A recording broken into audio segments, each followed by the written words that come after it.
Swayam Prabha. Digital India. Educated India.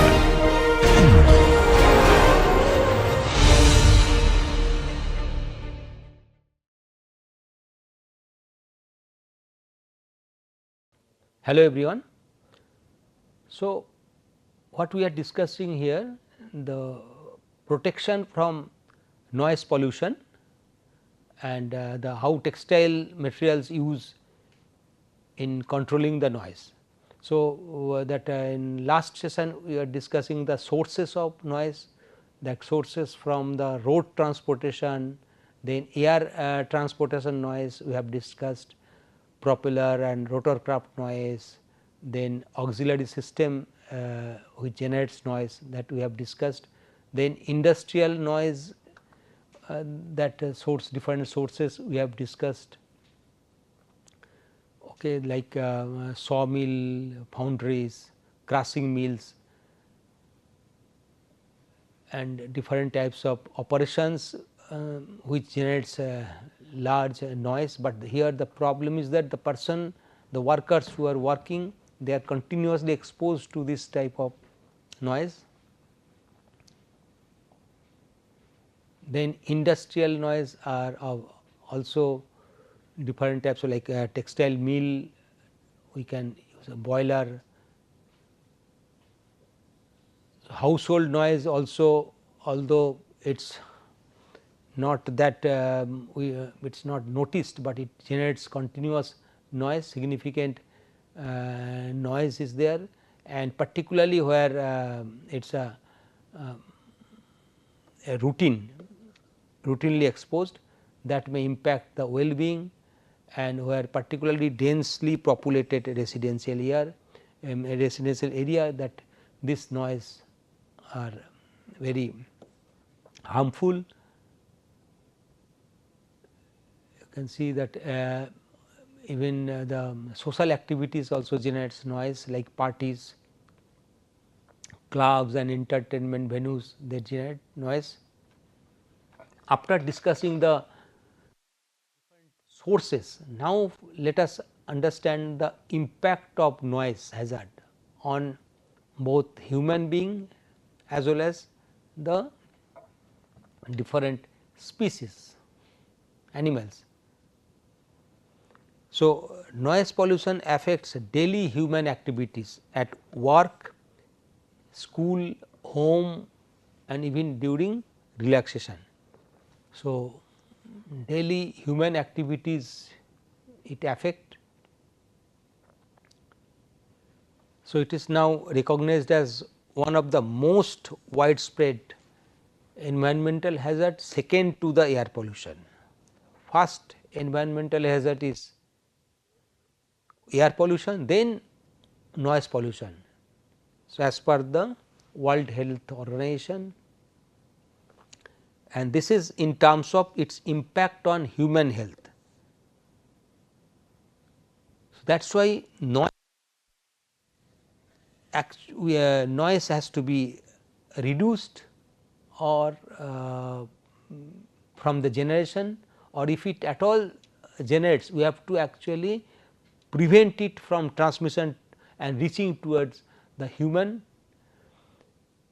So, that is the challenge here. Textile materials are widely used in noise control, and this affects both human and animals.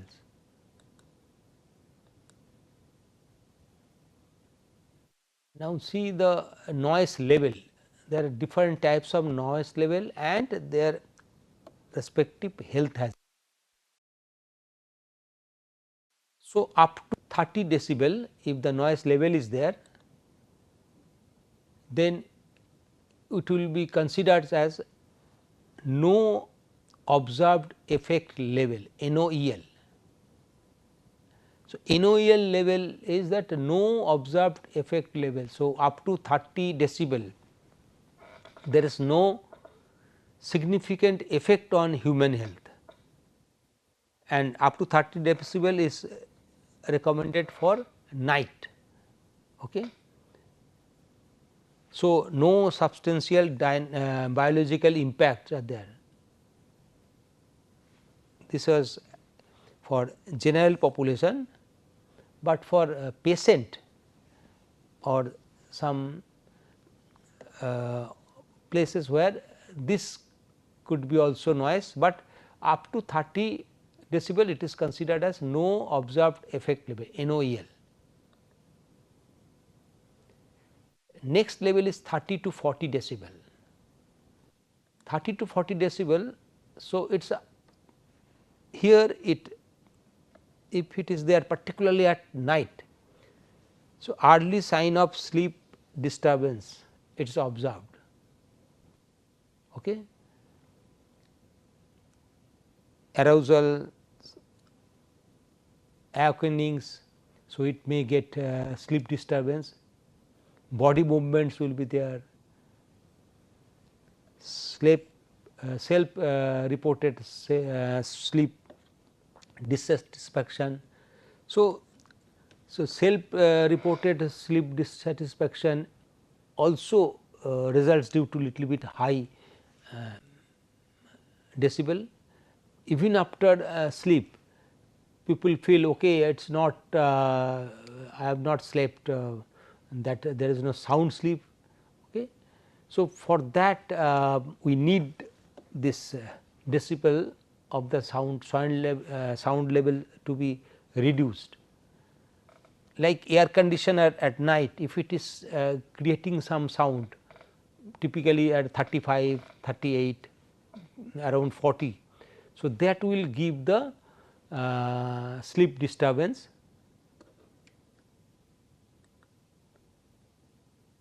So, this is defined as the low observed adverse effect level, LOAEF. So, if the 30 to 40 decibel,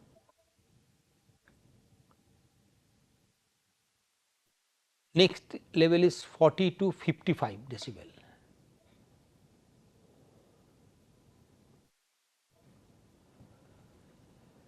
So, these are actually clearer adverse health effect that is documented. So, between 40 to 55 adverse health effect will start, and above 55 decibel the situation becomes a serious public health risk. So, that above 55 if it is there continuously, then it will be serious public health risk will be there, and high prevalence of sleep disturbance, annoyance and health complaints will be there. So, for those people who are continuously exposed to that high decibel above 55 decibel.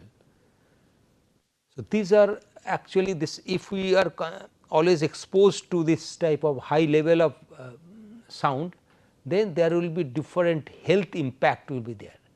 These are actually immediate health effect is observed, but that should in the long term effect will be very severe.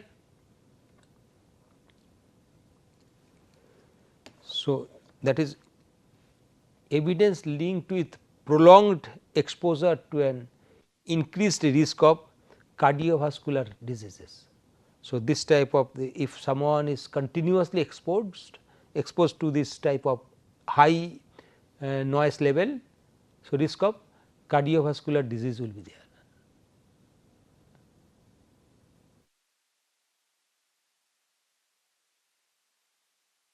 So, the impacts are as reported by European Environment Agency, long term to environmental noise from transport.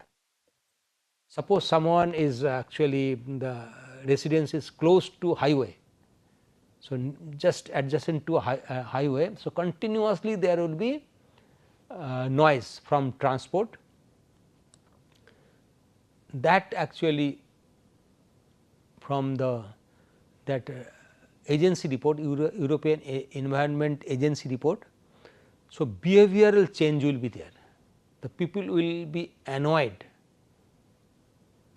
okay, that 18.4 million people, they have been observed that there is a behavioral change will be there.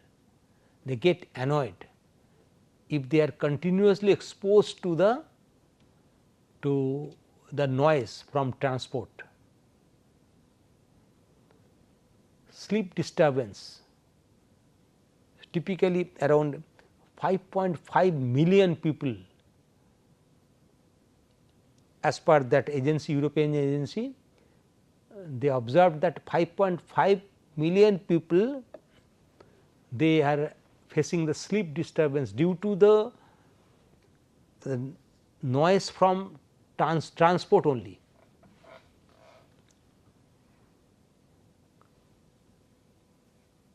Then typically around 40,000 new cases per year of noise related heart diseases. So, that type of this effect we get from the noise level, particularly from the road transportation.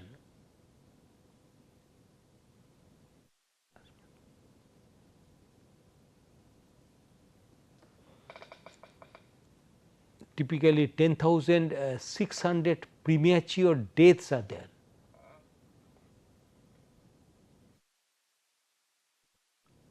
Now, human health impact, if we see here, mortality due to the cardiovascular disease or different other diseases there. It results the cardiovascular disease, and also it impacts diabetes. It has been observed that for people, those who are living in a place where continuously there is a noise. So, diabetic patient that number has increased. Depression is also, along with other factors, the noise is another factor for enhancing the depression. Cognition, so they cannot actually that concentrate on the any particular activity. Cancer is also has been reported. The reason may be from the noise also. Alzheimer also is generated, one of the reasons, along with other reasons, the noise may also the cause. So, infertility, suicidal tendencies are there, respiratory problems generated from noise, and tinnitus is a disease where continuously, even after there is no noise, continuously buzzing sound comes into ear inside that this people always feel some buzzing sound, that actually creates great health hazard. And if you see the animal, so along with the human health,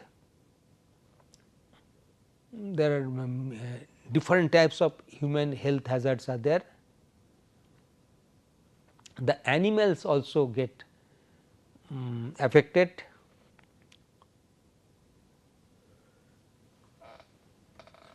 Like noise pollution can disrupt basic life process in wildlife, like communication, they may get disturbed.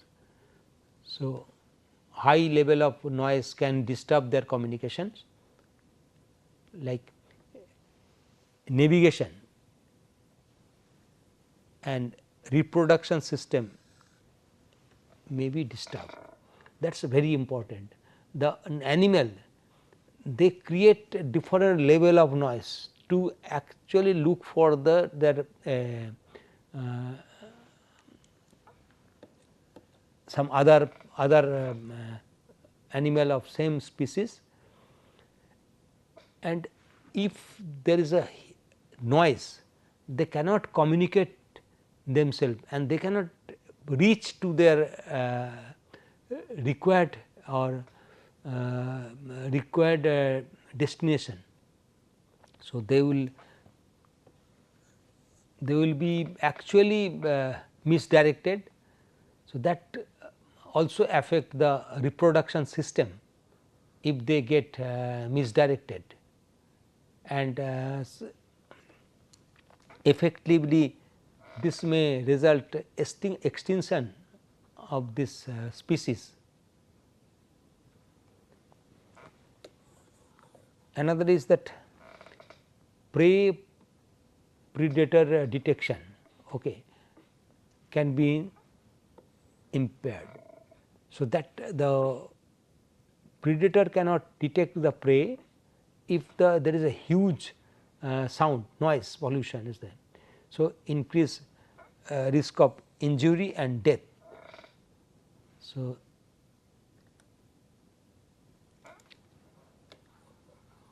and repeated exposure can lead to reduce the usable habitat and can contribute to the species extinction. So, if we that due to the urbanization, so these animals are in threat of extinction.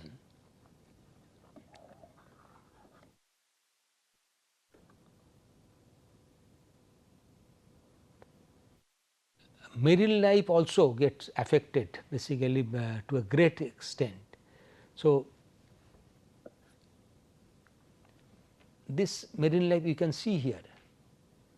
So, military sonar is used to have sound navigation and ranging, or even we can use this process to measure the depth of the sea, but this actually supersonic sound. This sound wave has been associated with the mass stranding and death of whale species.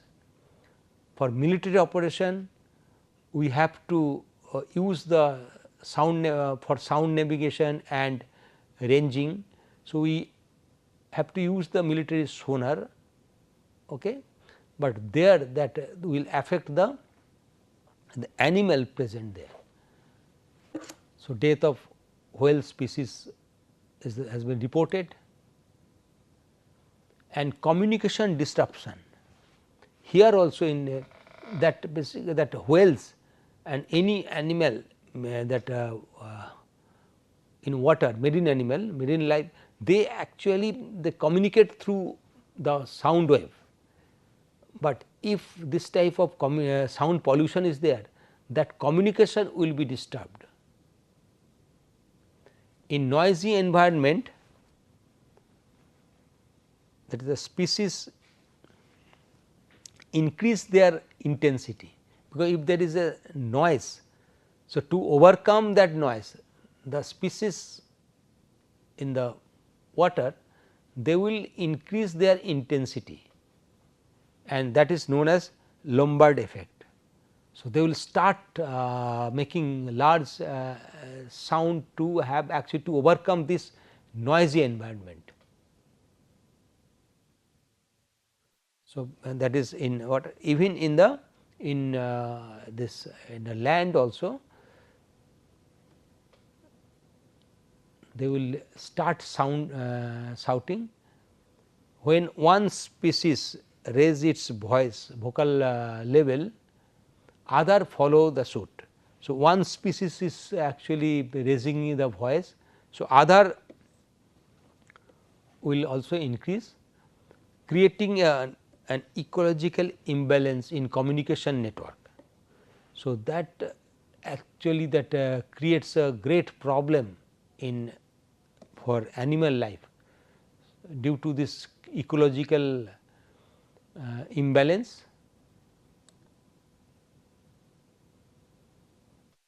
So, to protect ourselves, human and animal, so there are different types of regulations to control noise. So, the source we cannot eliminate, we cannot deny the source. So, the sound has to be there, activity has to human that social activities will be there, and sound will be, we cannot think of any place without any activity. If activity has to be there and sound will be generated. So, that is the air transportation will be there, road transportation will have to be there, and industrial activity or social activities will continue, but that there will be some limit. So, for that some regulations need to be there to control the sound. So, these are the acceptable noise level, so that has to be proposed, that actually levels vary globally depending on the social, cultural and community lifestyles. So, different country they have different levels depending on the social, cultural and community lifestyles. So, in one country there may be the level of acceptance may be very low, like sound level is very low, but in other country where the social and cultural lifestyle change is different, so there they may accept at high little bit higher level. So, that is okay, but there has to be some regulations. So, the noise regulations are framed and enforced at a national, state and municipal level to control the sources, duration, magnitude and time of the day. So, that everything will be controlled by the this regulation body, regulatory body, that is that may be a national level. So, there may be a certain national level of sound, okay, or maybe state may impose a different level depending on the socio-cultural that community lifestyles, or maybe at the municipality level they can also control, okay. They can control the source, which source will be allowed at what time, for which duration, what will be the magnitude of the source, what will be, that means what which decibel level and at which time of the day. So, the let us see one municipality. Municipality cannot allow any social activity at night, they can only allow at the day, at particularly up to a certain time in the evening or late evening, but they cannot allow at the night that social activity, or even if it is the daytime, in the daytime at different places they may control the magnitude, like near the hospital where we need the silent place, the municipality can impose that okay, near the hospital we cannot actually play create noise at that level, that certain level, up to even near the school, okay. I mean duration they can specify, we can okay, any social activity that can be from this time to this time, okay. So, that can be controlled, and there actually there is a legal framework. This legal framework aim to safeguard the public health and improve the quality of life. If this safeguard this, if this legal framework is not there, then anyone can use the sound at any pitch, any level and at any time. So, that will not be actually that will affect the human health. So, to safeguard the human health and improve the quality of life, this type of frameworks are important.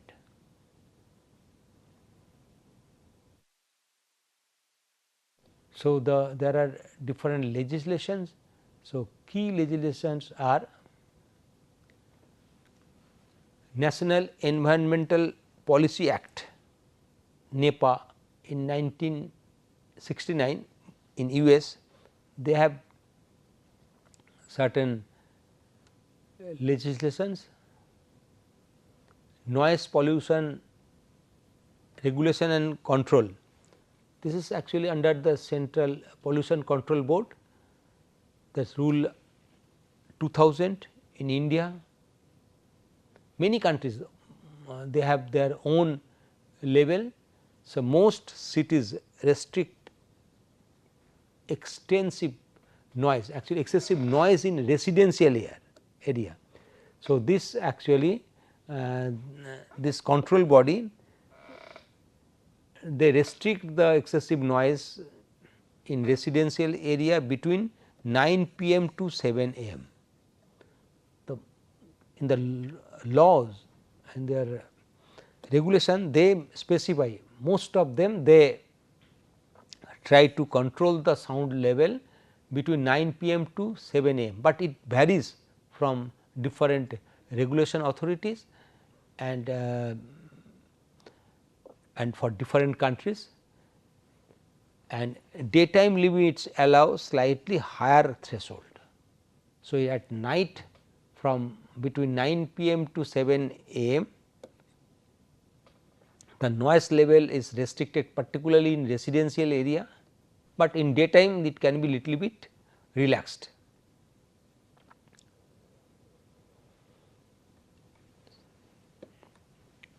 So, NEPA is from US Central Pollution Control Board in India. They are the regulation authorities. So, as per the CPCB noise pollution in 2000, the rule is that ambient air quality standard in respect of noise. So, ambient air quality can be as per the pollution level like PM 2.5, or similarly for air quality these national standards are there, but it is for different areas and at different time. So, this areas code A, B, C, D, they have divided into 4 different areas, zones, and in area code, then category of area and zones like industrial area, commercial area, residential area and silence zone. Silence zone are typically for, this is actually, this is not the thing, here it will be around say 40 or something. This will be typically around 40,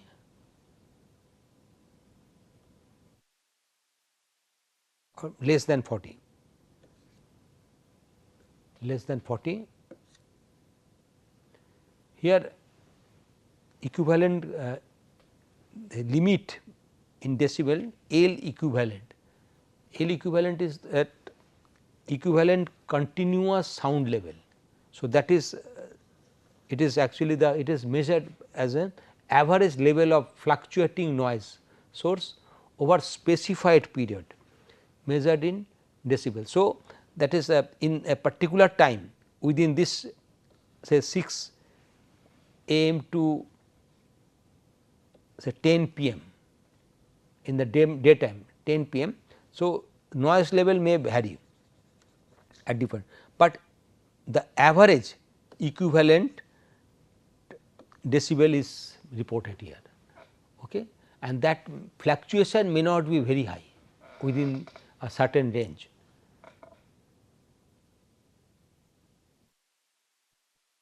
And denotes the time weighted average level of sound in decibel on a scale A, which is related to the human hearing, or certain in the decibel. So, that is actually the time weighted average. This will be typically less than 40. Now, for daytime in industrial area, the maximum limit is 75 decibel. Daytime means from 6 morning to 10 night, at that time it is called daytime, and a night time is defined as the 10 night to 6 in the morning. So, in the industrial area 75 decibel is the maximum allowed, and at night it is a 70, it is also very high level, but we cannot stop the industrial activity. That is why in the residence is not allowed, permitted in the industrial area or vice versa. In the residential area, the area which is earmarked for residence, industrial activity cannot take place. So, at night time still it is a little bit lower. Commercial area 65, like in a marketplace 65, and at night time it is a 55. Residential area in daytime it is a 55 decibel, at night it is a 45, and in silence zone it is a 50, like in a hospital, near hospital or school or some places, and at night it should be less than equal to 40. So, this is the basically the time that at different time the sound level is given here.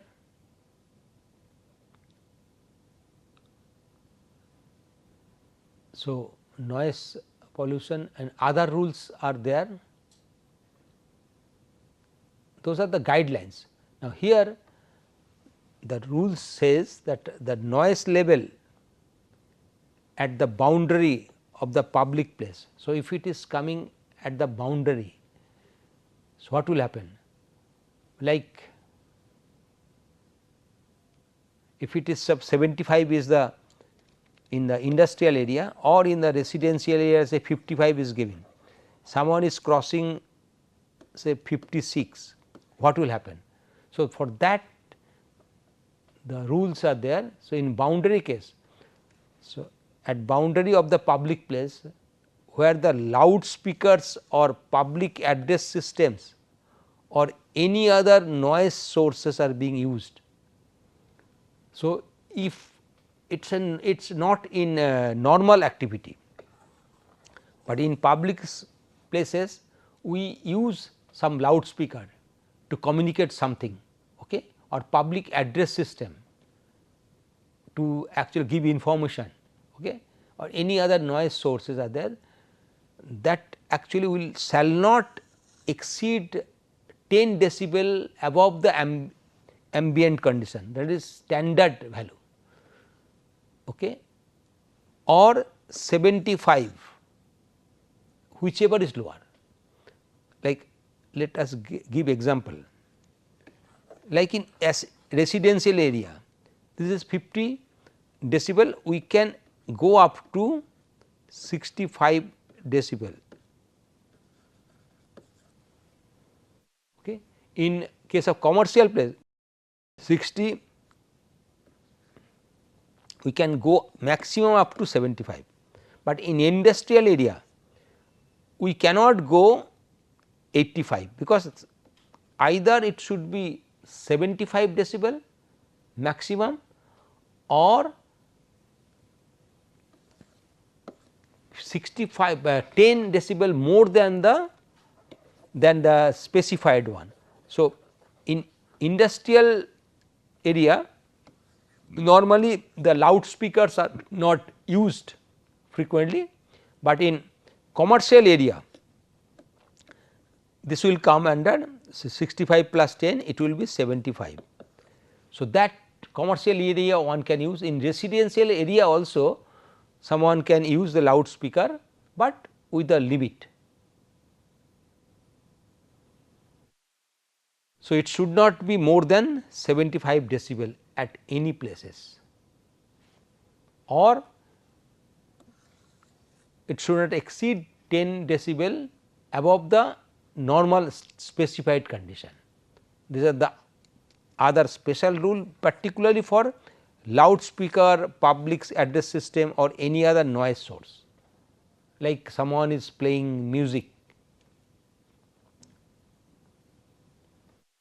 Now, peripheral noise level leads to the peripheral noise level of privately owned sound system or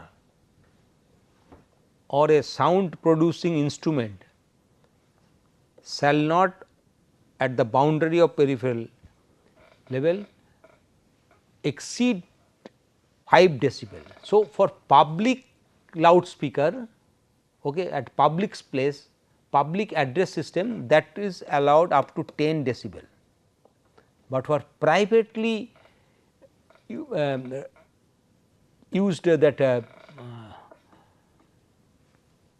sound system in a private place someone is using, that also should not exceed 5 decibel above the specified level. So, these are the other rules. Now, we will discuss that the different methods of noise reduction. So, noise reduction are actually done, these techniques are basically of two types. One is passive noise reduction, another is active noise reduction. So, if we understand the mechanisms of passive and active noise reduction, so we can develop our noise absorbing and noise reducing material, particularly from textile material.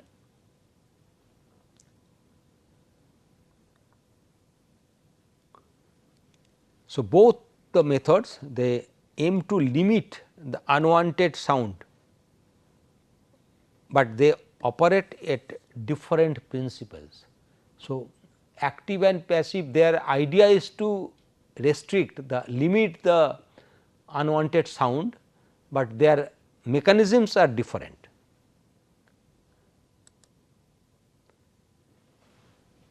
So, passive sound and active sounds.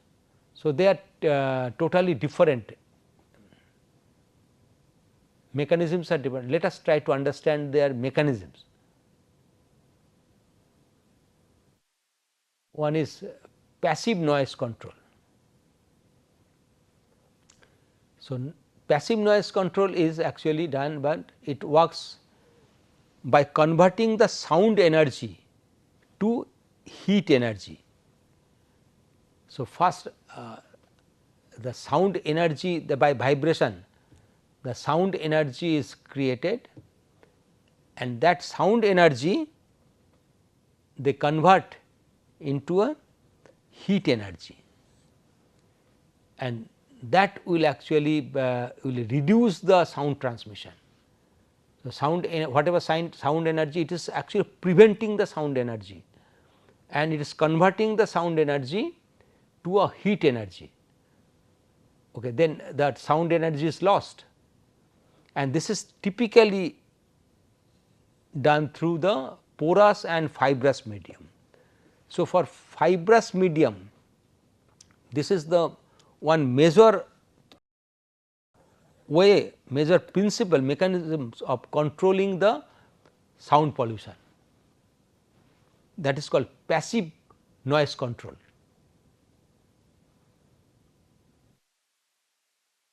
So, whatever voids are present in the fibrous medium in this material, not only fibrous, may be foam where voids are created. This creates a friction as the air particles move through and dissipates the sound heat. So, when the sound moves, the air particles vibrate, and instead of transmitting this air particle to the next layer of air particle, this air particle gets actually abraded. Okay. That particle there will be a friction with this porous material, fibrous material like fiber. It will create a friction, and that friction will generate a heat, and that sound energy is actually dissipated as heat energy.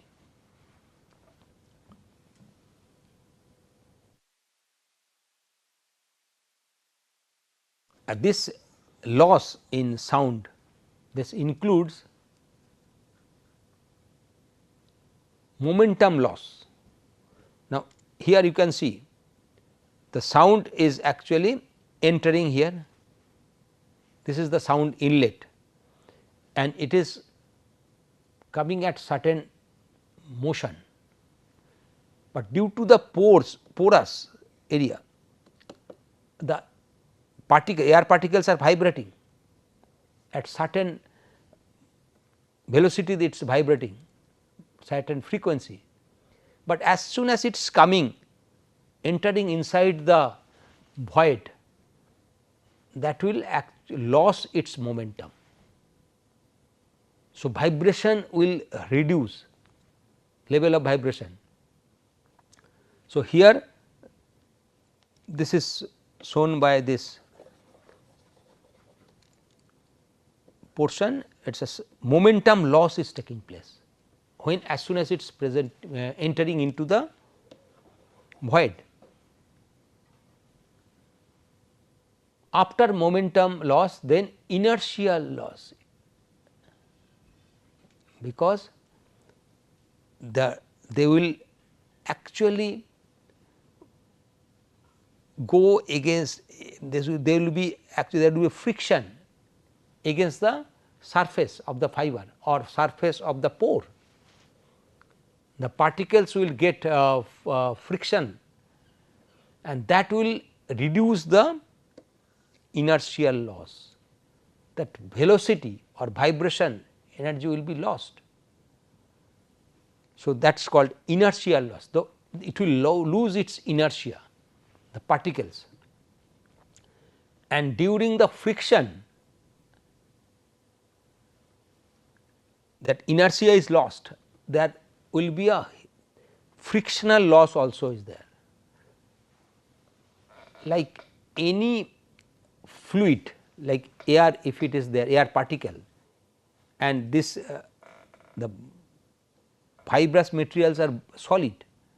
So, when they are moving through, trying to move through this or vibrate through this, there will be a drag against the movement direction, that will result the inertial loss, and also this particle will get rubbed or friction against the fiber, there will be frictional loss, and which will generate heat here, and the sound energy will be actually converted to heat energy to some extent.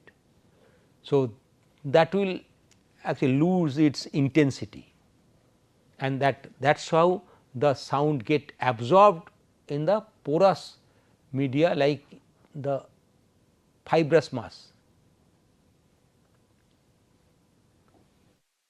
And these are different passive control system we can see. These are widely used in offices, residence, or even halls, different halls. So, most widely used building in building, insulation, barrier, absorbing panels, this type of materials are used. This is the foam which has porous foam. Here some fibrous materials are put that in the wall to absorb sound energy, and this energy is lost, as we have discussed, the friction loss, inertial loss and momentum loss. So, this different types of losses will take place there.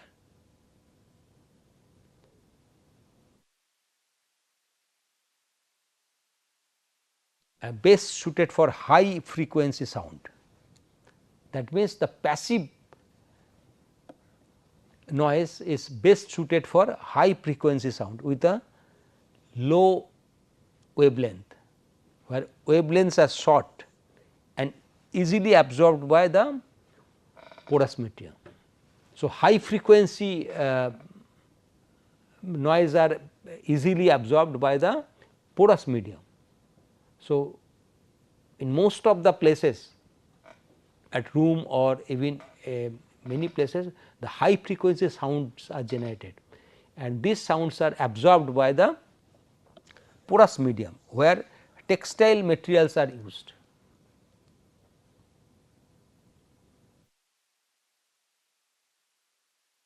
And this is entirely material dependent, and where we do not require any external source to minimize this sound source. It will be a sound will penetrate inside the medium, and medium will be porous medium particularly, and the medium is responsible for the absorbing this sound. So, we do not need any external sound source to actually counteract this source. Okay? No external power source is required.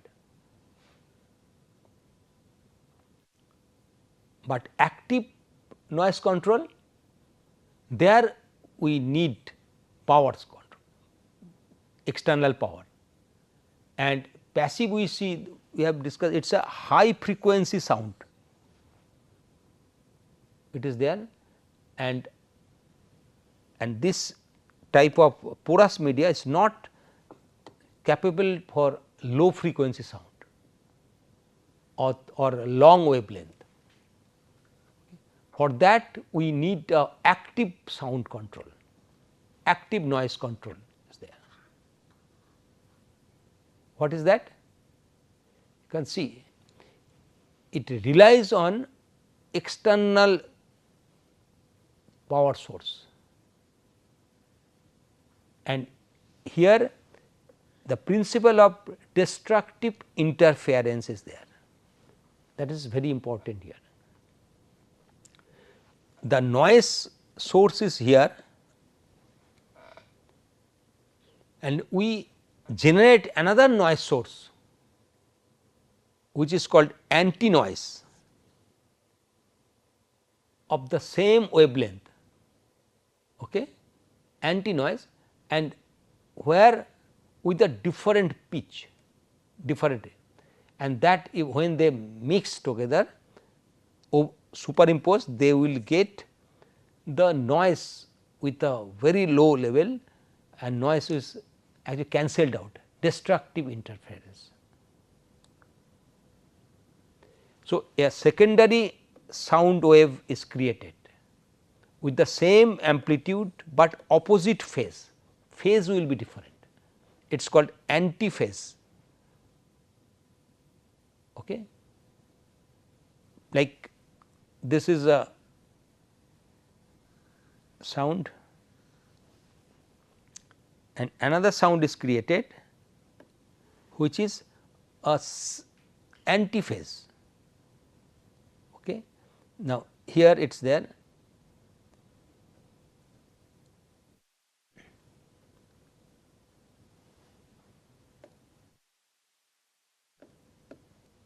You can see this is the antiphase. We can create antiphase,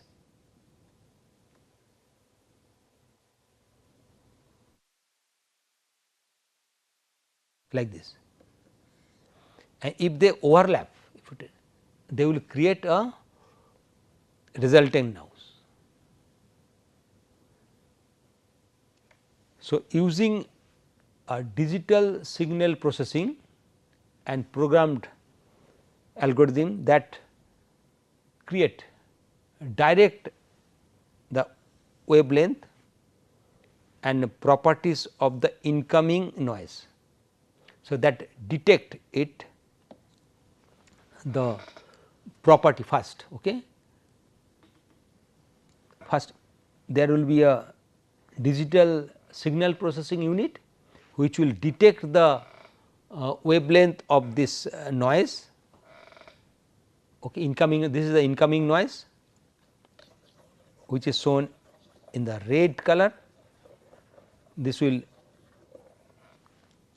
create, and then based on that we have to generate an antiphase signal proportional to the original. So, this antiphase signal we have to generate here, we are generating here, and when they actually superimpose, then there will be destructive interference will take place. This destructive interference will result that the control of the sound. This is called active control, but here we need external power source to create the anti noise, okay, antiphase signal. So, it is not based on the material. So, overlap both signals and that results the cancellation of the noise.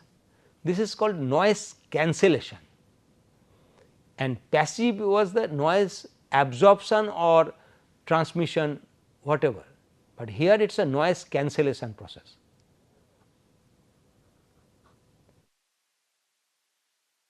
This is the resulting noise after cancellation, and this is mainly for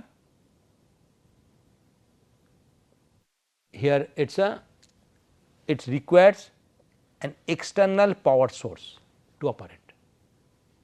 So, we need one external power source,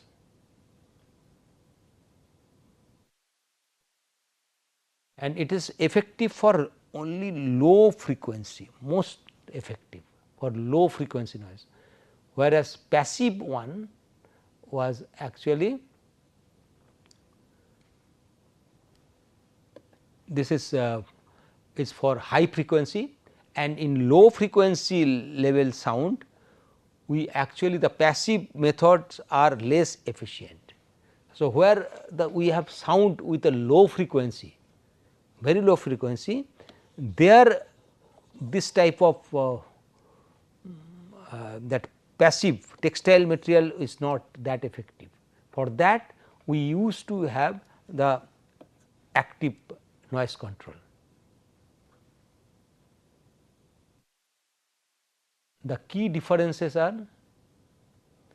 passive noise control depends on material properties and it is effective at high frequency level, that is the passive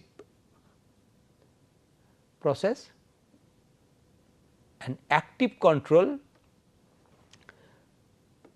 depends on the powered system, its powered system has to be there and efficient at low frequencies.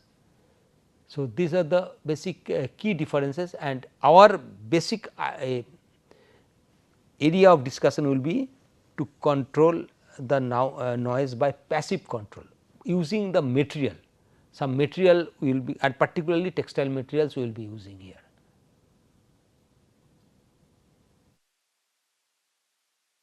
Now, before we go further, we first try to understand what is sound, and if we understand the sound and its characteristics, then we can control the sound the noise pollution. That is, sound is actually produced when an object vibrates, and there will be source which will actually through the vibration sound is generated, and that creates disturbance in the medium such as solid, liquid and gas.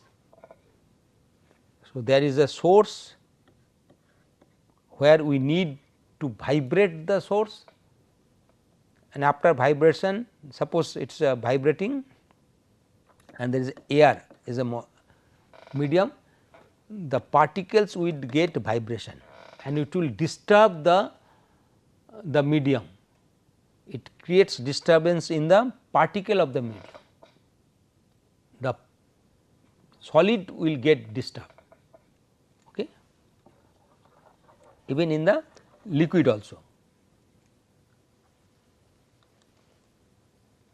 Like this is the sound source and the vibration is created and which is resulting the sound.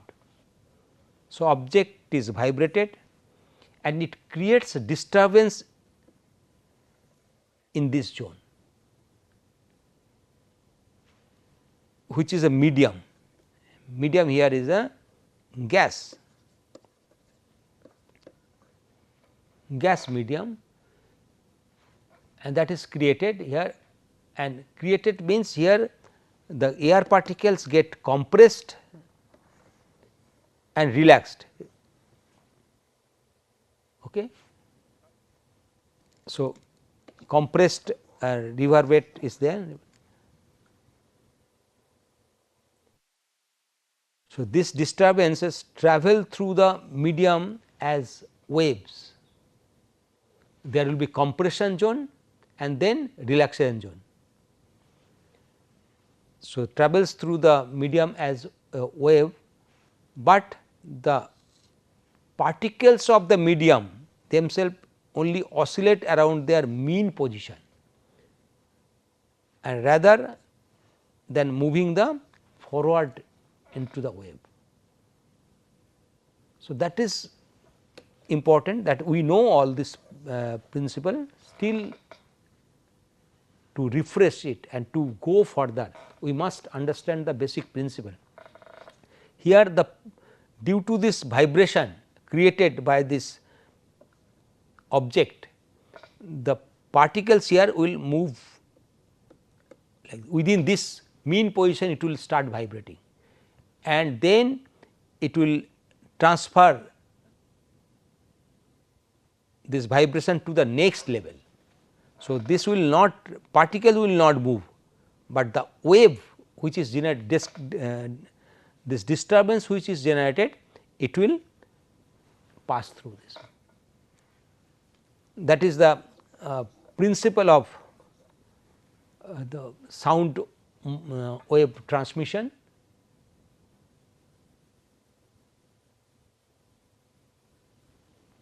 Now, this propagation of sound as a wave, that needs to be understood, and we will discuss this propagation, and if we understand this propagation clearly, then we can try to stop this sound wave from propagation.